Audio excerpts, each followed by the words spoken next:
Hello Moonlight Mile fans. Today I'm going to show you how to make a gin and tonic because that's what you drink after a long hard day of boat work. This is a simple drink, it's delicious, and it goes good on a boat. It's a very yachty thing to do. Actually, I just made that up. You can drink whatever you want on a boat, but we prefer gin and tonics. And like I said, there's 3 simple ingredients.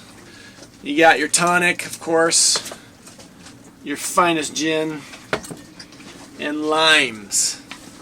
Now the secret to a good gin and tonic is lots of lime. So I use 1 whole lime for gin and tonic. And I want to get some of that pulp in there. I just scrape it along the edge, and that way you get a nice limey flavor on your lips and tongue as you sip your drink.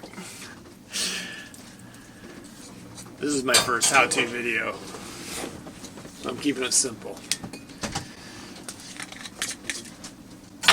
Pour as much gin as you like, but of course, you know, I'm thinking a glass this size, maybe 2 jiggers. That's about 3 ounces of gin. 3 ounces. These are stiff ones. Oh yeah. There you go. A little tonic. Topping off. This is going to gin. No, I don't need 3 ounces. Yeah, she does. Stir it up.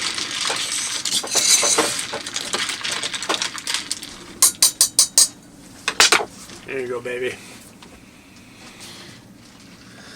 Enjoy. And then you sip your drink while you go enjoy the wonderful handiwork that you did on your boat, which today was varnishing.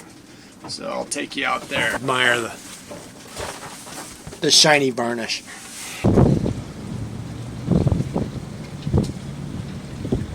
Look at that. Beautiful handiwork.